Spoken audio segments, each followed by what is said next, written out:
जय हिंद मित्रांनो, आपल्या यूट्यूब चॅनलला मी सर्वांचं स्वागत करतो. आपण या व्हिडिओमध्ये महत्त्वाचं 11 एप्रिल 2026 रोजी मेरा भाईंदर पोलीस भरतीचा झालेला जो काही क्वेश्चन पेपर आहे त्यामधील जी केचे प्रश्नोत्तरं आपण या ठिकाणी चर्चा करणार आहोत. तर व्हिडिओ स्किप न करता पहा, जेणेकरून आपल्याला आगामी परीक्षेसाठी नक्कीच फायदा होईल. तर बघूया आपण. पहिला प्रश्न आहे, महाराष्ट्र राज्याचे राज्यफूल कोणते आहे? जारूल.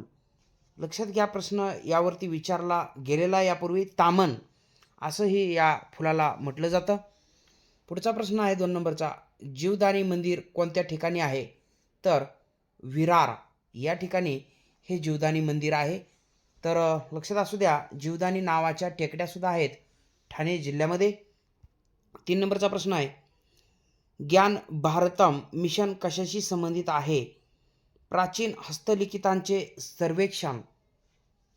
चौथा प्रश्न आहे, IPCची जागा कोणत्या कायद्याने घेतली? तर इंडियन पिनल कोड. लक्षात घ्या, याची जागा BNS म्हणजेच भारतीय न्यायसंहिता 2023ने घेतलेली आहे. पुढचा प्रश्न 5वा, भारतीय साक्ष अधिनियम 2023 नुसार कोणत्या प्रकारच्या पुराव्याला अधिक महत्त्व दिले गेले? डिजिटल व इलेक्ट्रॉनिक पुरावा. प्रश्न IMP आहे मित्रांनो. पुढचा प्रश्न 6वा बघूया आपण. भारताचा पहिला ऑलिम्पिक वैयक्तिक सुवर्णपदक विजेता खेळाडू कोण? अभिनव बिंद्रा यांनी 2008मध्ये, लक्षात असू द्या, जी की बीजिंग, चीनमधील बीजिंग या ठिकाणी जी ऑलिम्पिक स्पर्धा झालेली होती त्यामध्ये नेमबाजी या क्रीडा प्रकारात बघा अभिनव बिंद्रा यांनी हे सुवर्णपदक भारताला प्रथमच वैयक्तिकरित्या मिळवून देण्याची कामगिरी केलेली होती. अभिनव बिंद्रा हे कोण आहेत? तर नेमबाज खेळाडू. आणि महत्त्वाचं म्हणजे अभिनव बिंद्रा यांचं एक पुस्तक आहे, माय ऑलिम्पिक जर्नी. पुढचा प्रश्न आहे 7वा, पालघर जिल्हा कोणत्या वर्षी ठाणे जिल्ह्यातून वेगळा झाला? तर 2014. म्हणजेच 1 ऑगस्ट 2014 रोजी ठाणे या जिल्ह्यातून पालघर या जिल्ह्याची निर्मिती झालेली आहे. आणि 2014मध्येच म्हणजेच 1 जून 2014 रोजी आंध्र प्रदेश या राज्यातून तेलंगणा या राज्याची सुद्धा निर्मिती झालेली आहे. 2014 हे साल आहे ते. पुढचा प्रश्न 8वा, गणेशपुरी गरम पाण्याचे झरे कोणत्या तालुक्यामध्ये आहेत? तर भिवंडी. भारतीय कामगार चळवळीचे जनक कोणाला म्हटले जाते? नारायण मेघाजी लोखंडे. तर मित्रांनो, हे प्रश्न बरेच वेळेस रिपीट झालेले सुद्धा आहेत. तर त्याच्यानंतर आपण बघूया. बघा, स्वातंत्र्यवीर सावरकरांना 1900 मध्ये नाशिक येथे, सावरकरांनी म्हणूया आपण, लक्षात घ्या, नाशिक येथे कोणती गुप्त संघटना स्थापन केली? मित्रमेळा. मित्रांनो, या ठिकाणी एक लक्षात घ्यायचा पॉईंट आहे की ही जी काय असणारी संघटना आहे मित्रमेळा, 1904 मध्ये या संघटनेचं जे काय बघा एक वेगळंच म्हणजे नाव आपल्याला पाहायला मिळेल, बदललेलं नाव 1904 मध्ये, ज्याला आपण अभिनव भारत या नावानं सुद्धा त्या ठिकाणी लक्षात घ्यायचं आहे. अभिनव भारत मित्रमेळाचं जे काय बघा एक अपडेट रूप 1904.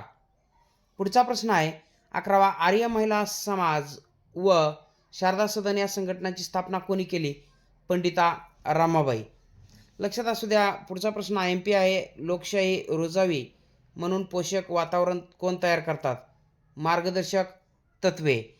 लक्षात घ्या, लोककल्याणकारी राज्यव्यवस्था स्थापण्याचा प्रयत्न सुद्धा कोण करतात? तर मार्गदर्शक तत्वे. पुढचा प्रश्न आहे 13वा, वनस्पती सृष्टीच्या उभयचर गटाला काय म्हणतात? ब्रायोफायटा म्हणतात. निमोनिया हा आजार कोणत्या कारकामुळे होतो? तर जीवाणू. डिप्लोकॉकस निमोनी नावाचा हा जीवाणू आहे. आणि निमोनिया या आजारामध्ये सर्वात महत्त्वाचं श्वसन संस्था फुफ्फुसावरती प्रादुर्भाव होतो. तर पेनिसिलिनचं एक प्रतिजैविक सुद्धा या आजारावरती दिलं जातं. पुढचा प्रश्न आहे 15वा, स्वाईन फ्लू या रोगासाठी जबाबदार घटक कोणता आहे? तर विषाणू आहे. आणि जो काही स्वाईन फ्लूचा असणारा विषाणू आहे तो कोणता आहे? तर H1N1. हा प्रश्नसुद्धा बरेच वेळेस येऊन गेलेला आहे परीक्षेमध्ये. पुढचा प्रश्न आहे, हृदयाचे ठोके व श्वासोश्वास यासारख्या जी काय अनैच्छिक क्रिया आहे त्याचं नियंत्रण कोण करते? तर मस्तिष्क पुच्छ. त्याच्यानंतर पुढचा प्रश्न आहे 17व्या क्रमांकाचा, रक्तातील तांबड्या रक्तपेशीमध्ये कोणते लोहयुक्त प्रथिन असते? तर IMP प्रश्न आहे. रक्तातील जे काय तांबड्या रक्तपेशी आहेत त्यामध्ये बघा हिमोग्लोबिन हे एक लोहयुक्त प्रथिन असणार आहे. हिमोग्लोबिनचा रंग कोणता असतो हे आपण सांगायचं आहे मित्रांनो कमेंट सेक्शनमध्ये. तर त्यामध्ये महत्त्वाचा प्रश्न आहे की 18वा, मानवी हृदयाचे वजन साधारणपणे किती ग्रॅम असते? 360 ग्रॅम. यापूर्वी आपल्याला मेंदूचं वजन विचारलेलं होतं 1300 ते 1400 ग्रॅम पाहायला मिळतं आपल्याला. पुढचा प्रश्न 19वा, बृहन्मुंबई महानगरपालिकेचे सध्या आयुक्त कोण आहेत? तर नुकतंच बघा श्रीमती अश्विनी भिडे या IAS अधिकारी यांची निवड आपल्याला बृहन्मुंबई महानगरपालिकेच्या आयुक्त म्हणून झालेली पाहायला मिळते. यापूर्वी भूषण गगराणी होते. पुढचा प्रश्न आहे 2026 महिला महाराष्ट्र केसरी कुस्ती स्पर्धेची विजेती कोण आहे? तर अमृता पुजारी, कोल्हापूर जिल्ह्याची असणारी अमृता पुजारी.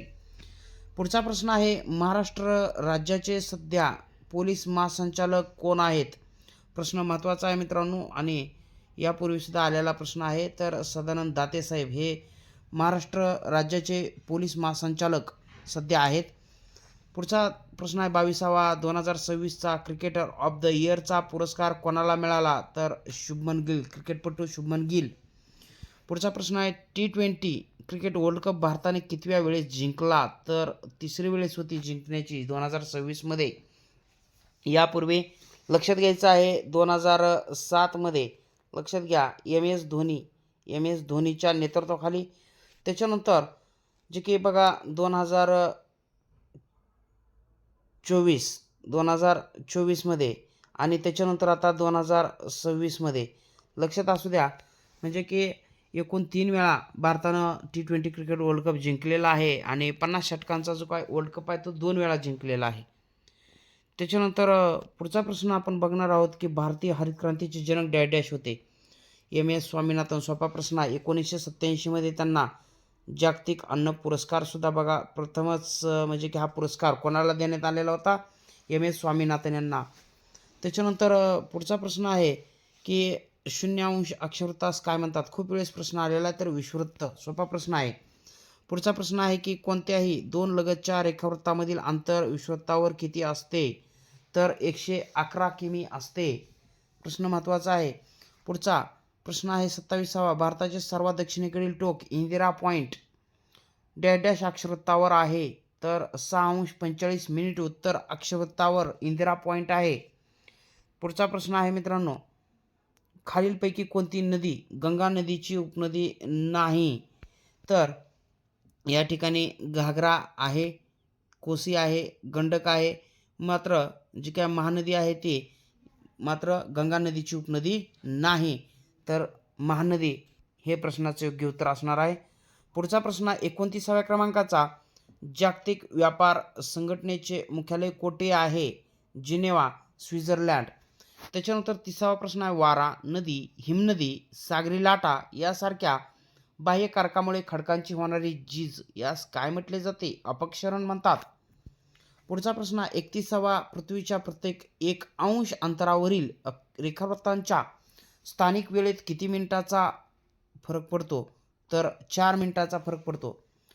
पुढचा प्रश्न आहे मित्रांनो 32वा प्रश्न असेल, 1882 साली प्रसिद्ध झालेले स्त्री पुरुष तुलना या पुस्तकाचे लेखक खालीलपैकी कोण आहेत? तर ताराबाई शिंदे यांनी हे स्त्री पुरुष तुलना हे पुस्तक लिहिलेलं आहे. खूप वेळेस प्रश्न आहे या पुस्तकावरती.